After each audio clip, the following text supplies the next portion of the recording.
Winter settled over Vanderlyn Manor with a quiet sharpness, as if the cold itself were holding its breath.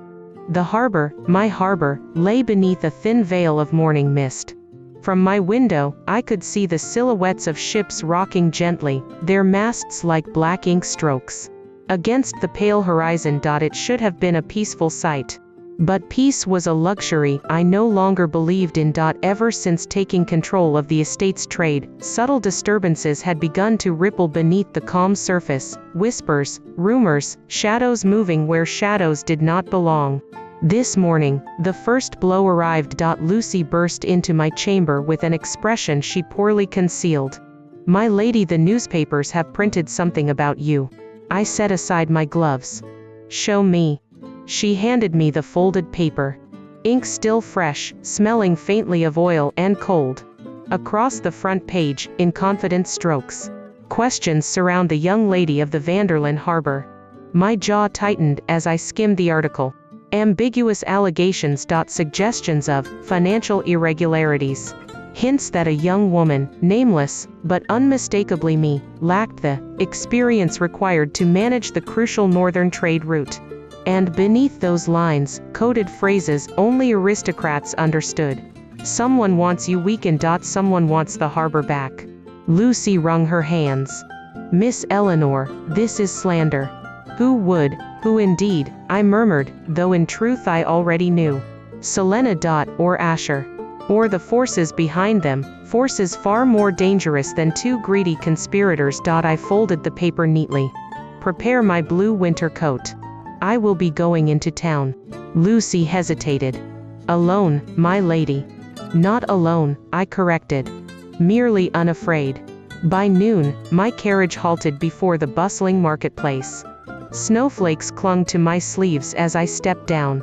Vendors, sailors, and merchants all paused, surprised to see the young lady of the estate walking among them, with her head high.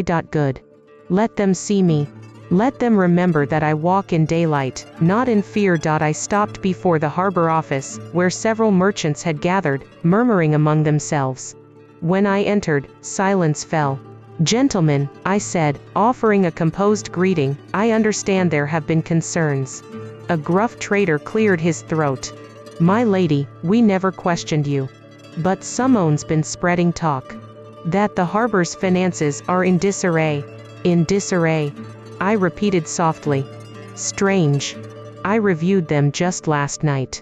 I placed a neat stack of documents on the table, certified receipts, clean ledgers, detailed cargo records. "Everything is in perfect order. You may examine them yourselves."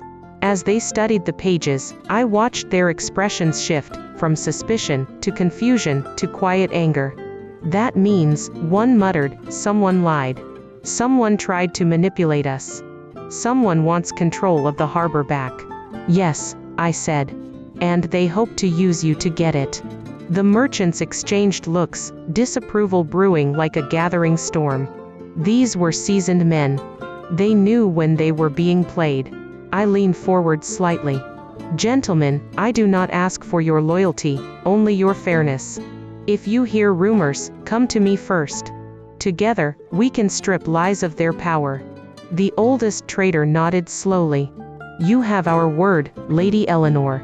A small victory. The first crack in the slander they hoped to build around me.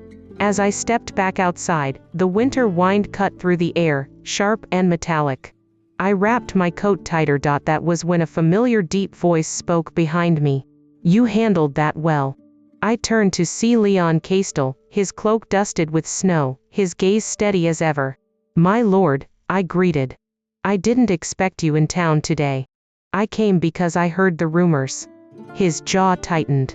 "And because I knew who they targeted." I met his eyes. "They won't be the last." "No," he said quietly. "They won't."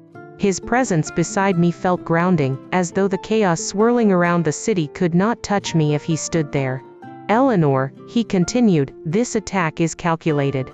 Slander is the first move of men who prefer to strike from the shadows. And I replied, am done being afraid of the dark." Leon's gaze softened, rare for him. "If you ever need protection, I can protect myself." The words left my lips before I could stop them.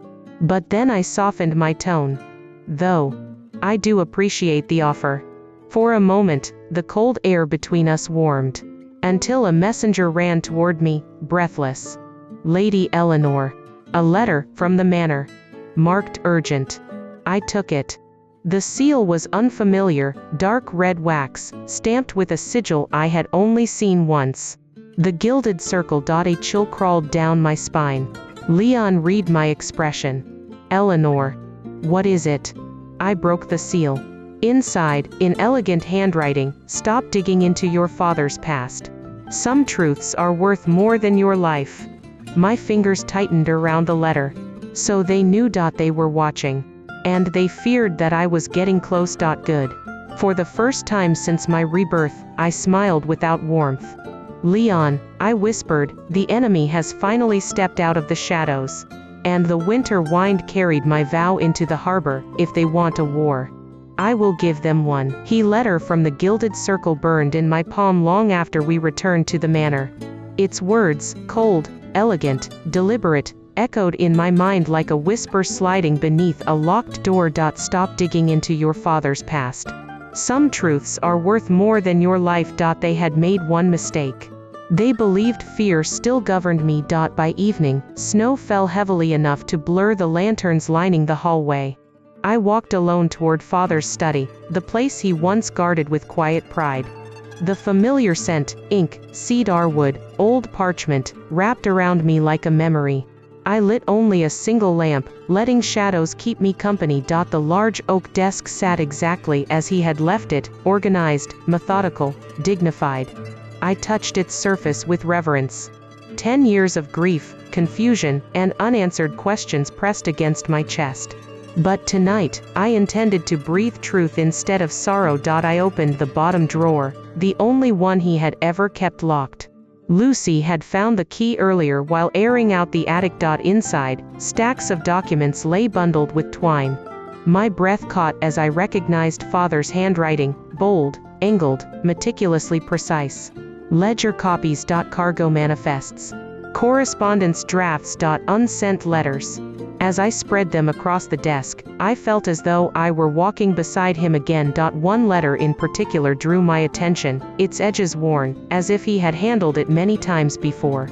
It read, I fear the circle has already infiltrated our trade routes. Their influence reaches farther than I imagined. If anything happens to me, ensure Eleanor never falls into their hands. My fingers trembled, not with fear, but with a deep, hollow ache. Father had known. He had seen danger long before I did. And he had tried to protect me. I blinked away the sting in my eyes, and continued reading. A second document contained coded notes. Unregistered crates on northern docks. Unknown seal resembling 2 crescent moons. Potential weapon components. Funds transferred to Asherfield accounts. My breath froze. Asher was involved even earlier than in my previous life. He hadn't merely used me as a means to power, he had used my father's harbor as his covert smuggling route. And Selena. Her name appeared in the margins of a torn page. S warned me again to stop. Why would she know before I do? A cold realization slid down my spine like melting ice. Selena had not simply been manipulated. She had been aware. Maybe even complicit. I gripped the edge of the desk until my knuckles whitened. Footsteps approached the doorway. Eleanor. Leon's voice. Calm, steady, yet tinged with concern. I turned as he entered the dimly lit study, his cloak dusted with snow. His gaze moved immediately to the scattered documents. You found something. I handed him the key letter. He read it silently, his jaw tightening with each line. This confirms it, he murmured. Your father was targeted. And I was the bargaining chip, I replied, unable to mask the bitterness. Leon's eyes softened, not with pity, but with understanding. You were never meant to find this. No. I was meant to die without knowing anything at all. The fire crackled softly, casting warm flickers across the cold truth laid bare between us. Leon placed the letter down gently. These notes about Asherfield. They implicate not just him, but the circle's network. If made public, this could unravel everything they have built. Which is why, I said, they warned me to stop. He exhaled slowly. This is dangerous, Eleanor. So is silence, I whispered. Our eyes held for a long moment. Then Leon stepped closer, voice low. If you go further down this path, the circle will do more than send warnings. They are capable of anything. I looked back at the documents, my father's last efforts, his fear, his love. If I stop now, I said, they win again. And my father remains a silenced voice. Leon did not argue. Instead, he placed his gloved hand over mine, steady, grounding. Then you will not walk this path alone. Something warm, fragile, unfamiliar tightened in my chest. But before I could respond, hurried footsteps sounded in the hall. The door swung open. Lucy appeared, breathless. My lady, Miss Selena has returned. And she insists on seeing you immediately. Leon's expression darkened. I straightened the documents and rose, my voice steel beneath silk. Let her wait. No, my lady. Lucy swallowed hard. She didn't come alone. She brought officials. They say there are new allegations. Of course, she did. Cornered animals bite the fiercest. I lifted my chin. Very well. Prepare the parlor. As Lucy hurried away, Leon stepped beside me, his presence like a solemn oath. This is her counterattack, he said. Yes, I replied. And she thinks she can bury me under it. I paused at the doorway and glanced back at Father's desk. His handwriting glowed faintly in the lamplight. Tonight, I whispered, my father speaks again. Leon nodded once. And together, we walked toward the storm. The parlor was already crowded when I entered.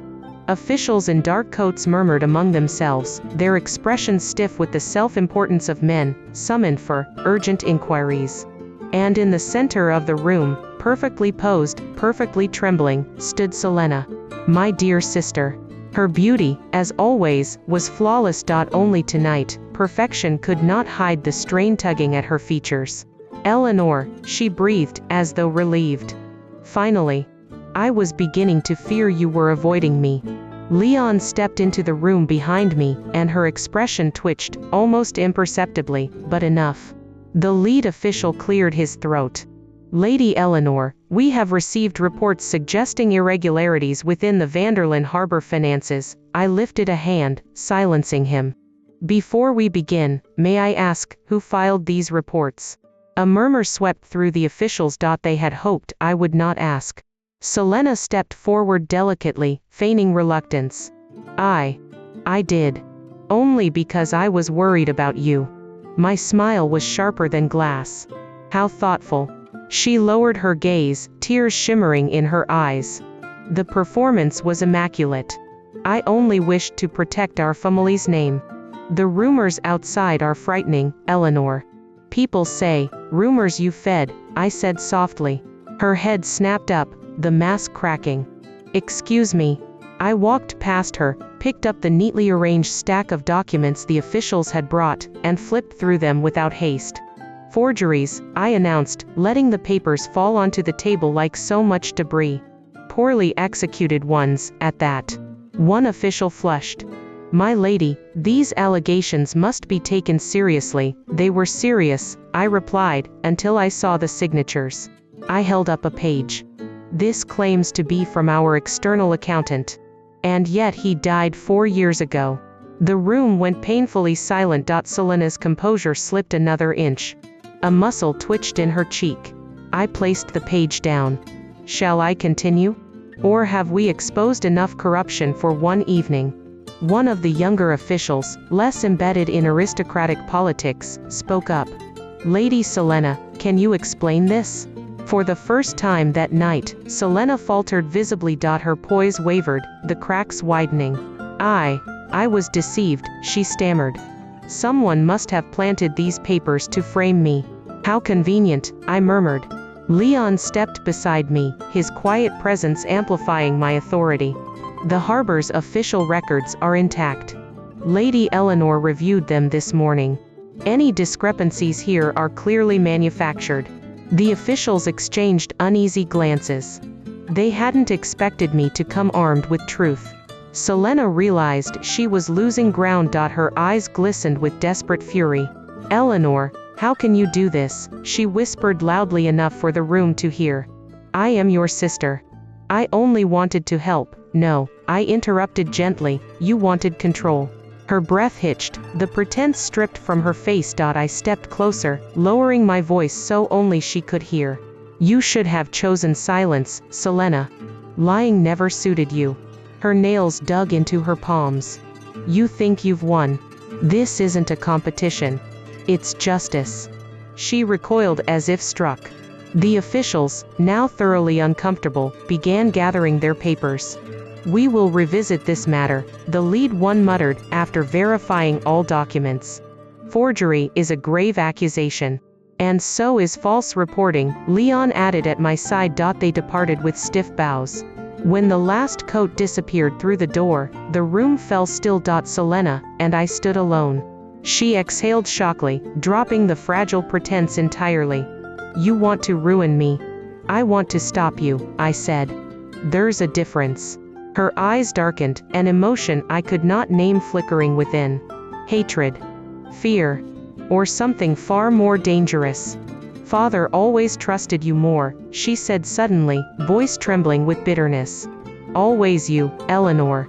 He never saw what I could have been."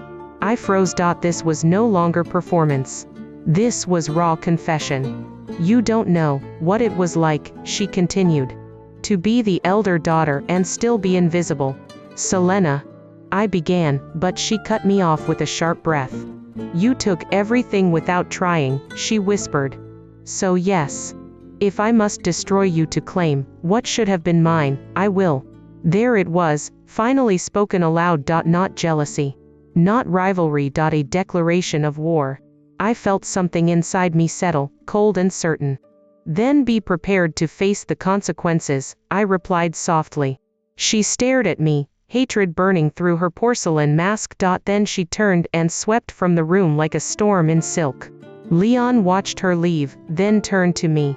"Are you all right?" he asked gently. I looked at the doorway where my sister had disappeared. "No," I said truthfully. "But I will be." Leon nodded once. This was only her opening blow. "And mine," I added. He paused. "What will you do now?"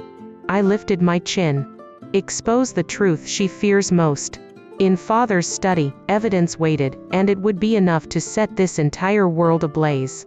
Tonight, a line had been crossed. Selena was done pretending. And I was done forgiving. The first real battle had begun. The morning after Selena's failed spectacle, the estate woke to an atmosphere taut as drawn wire.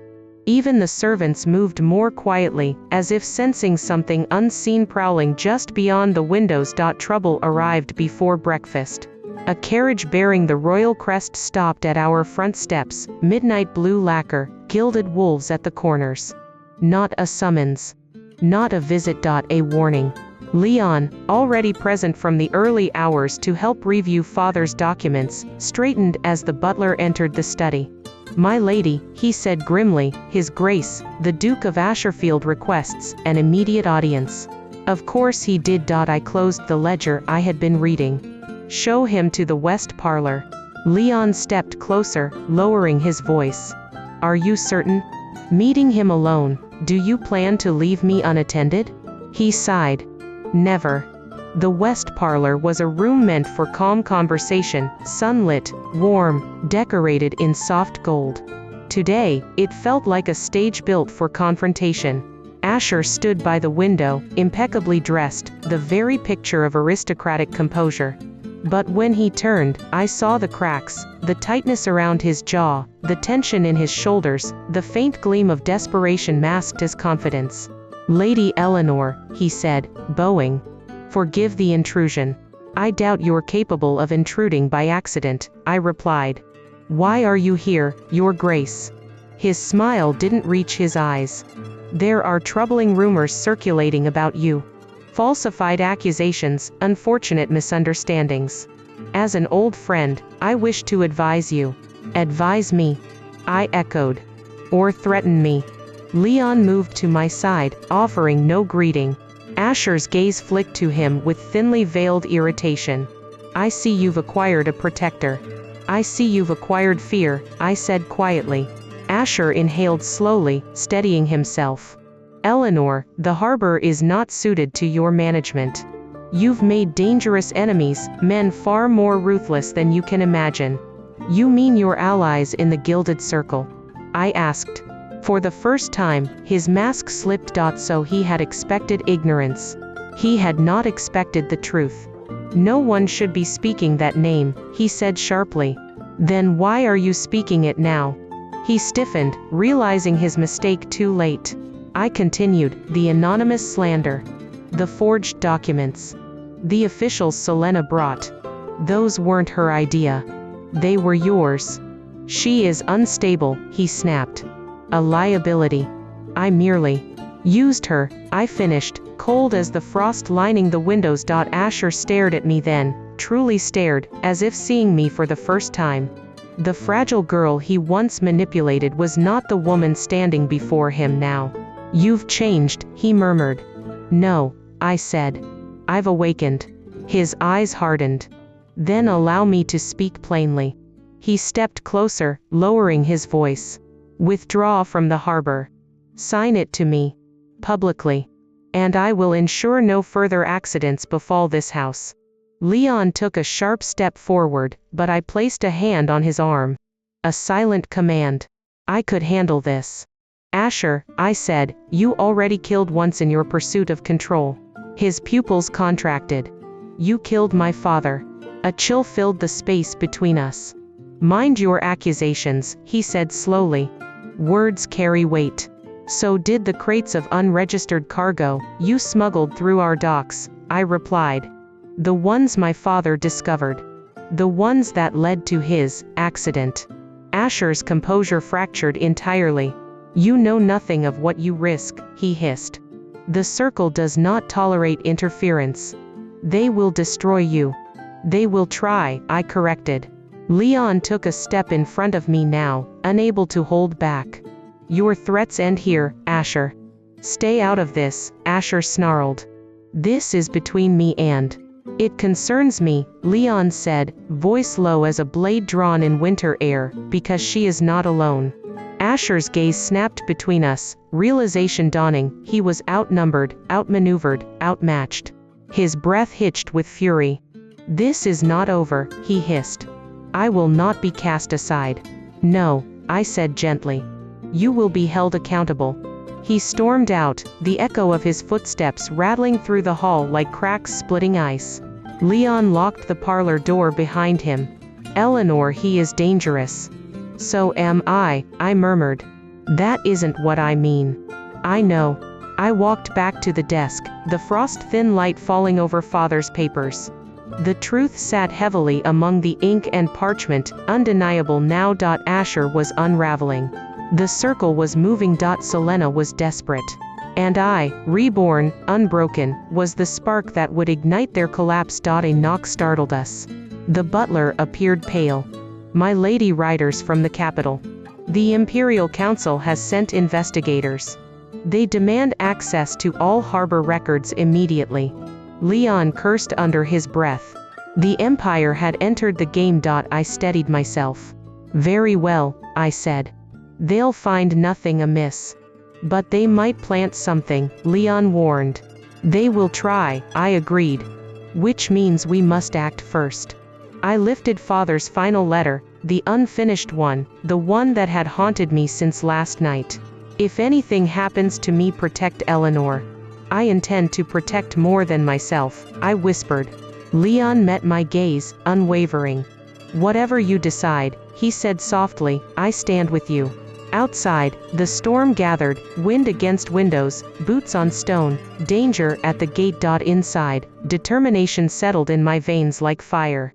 The next move belonged to me. The hearings were held in the marble hall of the Imperial Council, an austere chamber where even whispers sounded like confessions. Sunlight poured through towering stained glass windows, turning the cold floor into rivers of fractured color. I stood at the center, my documents laid neatly before me, while nobles filled the rows on either side.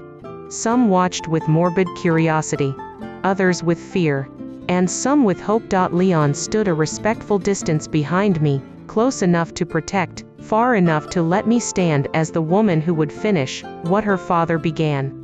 The council chancellor struck his staff. "Bring forth the accused." First came Selena. Her once perfect composure had shattered. She looked smaller now, pale, eyes hollow from sleepless nights. But when she saw me, bitterness flickered back to life. Then Asher entered, shackled, though still trying to hold his spine straight. His arrogance had spoiled into rage. And finally, under heavy guard, the two masked representatives of the Gilded Circle. 3 faces from my past life. 3 threats that had ended me once. Not today. The Chancellor's voice echoed. "Lady Eleanor Vanderlyn. Present your evidence." I stepped forward, the weight of truth steady in my hands. "This began with forged accusations against me," I said clearly. "But the lies exposed deeper crimes, crimes tied to my father's death." A murmur rippled through the chamber. I lifted the first ledger. Unregistered cargo routed through our harbor. Weapon components. Illegal funds transferred under false names. I placed the second stack beside it. Forged signatures used to incriminate me. Then the letter, the one father never sent. And finally, the sealed correspondence between Asher and the Circle, acquired at great personal risk. "This," I said softly, "is the truth they tried to bury." Asher lunged forward. "Lies. All of it." Silence. The guards snapped, yanking him back. Selena's breath faltered. She would not look at me. The council examined each piece of evidence, their expressions shifting from skepticism to shock to solemn understanding. When they finished, the chancellor turned to Selena. "Lady Selena Vanderlyn, how do you answer these charges?" She lifted her head slowly, pride clinging to her like a fraying shawl. "I was misled," she whispered. "I only wanted what I deserved." "What you deserved." My voice cracked unexpectedly, grief and anger woven together. "You were given everything, Selena. Love, status, trust. And still, you reached for more, even at the cost of our father's life." Her face twisted, not in denial, but in wounded resentment. "He always loved you more." For a moment, my breath caught. Her deepest truth was not malice.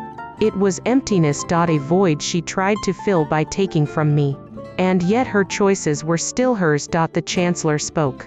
"For collusion, obstruction, and falsification of official documents, you are sentenced to exile, to the Northern Territories. Effective immediately." Selena flinched, gripping the bench, as if the cold wind of exile already cut her skin. For a moment, she looked at me, raw, broken, lost. But I did not look away. "Choices forge destiny." Next, Asher. Duke Asherfield, the chancellor declared, for conspiracy, illegal trade, and complicity in the death of Earl Vanderlyn, your title is revoked. Your lands and assets are seized. You will be imprisoned pending further judgment. Asher erupted. "You think she won?" He screamed at me, eyes wild. "Without me, without us, she is nothing." Leon moved toward him, but I raised a hand. "No, Your Grace," I said quietly. "I am finally myself." Asher was dragged away, still shouting my name like a curse. The Gilded Circle representatives fared no better.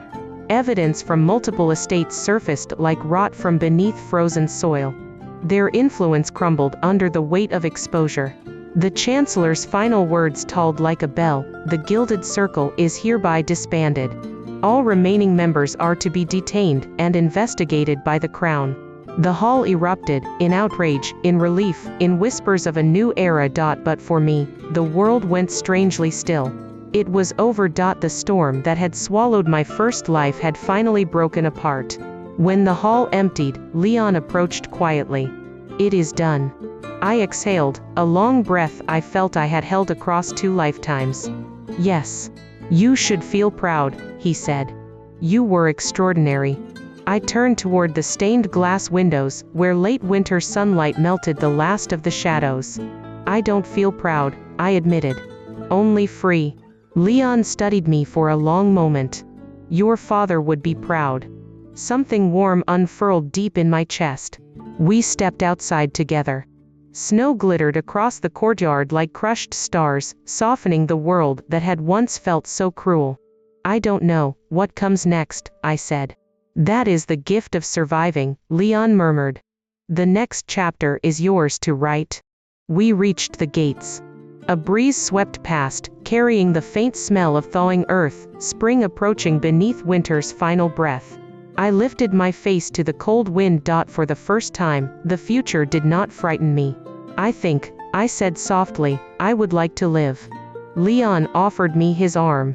Then live richly, Eleanor. You deserve nothing less.